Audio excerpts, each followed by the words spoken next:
dis 'n lewenstyl. Efesiërs 5 vers 29 sê, niemand het nog ooit sy eie liggaam gehaat nie. Inteendeel, hy voed en koester dit, soos Christus sy kerk. Dis vanselfsprekend dat kinders van God gesond moet leef.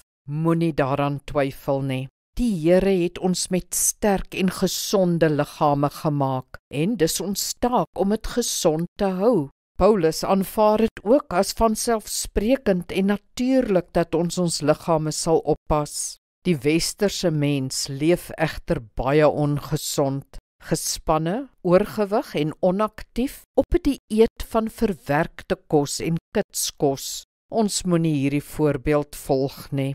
Onthou, Christendom gaan nie net oor waarhede nie, dis 'n praktyk, 'n lewenstyl.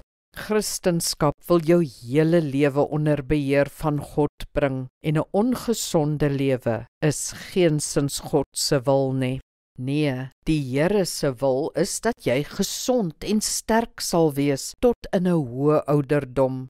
Dit gebeur nie altyd so nie, maar dis sy wil. Ons moet dus so gesond leef as wat ons kan.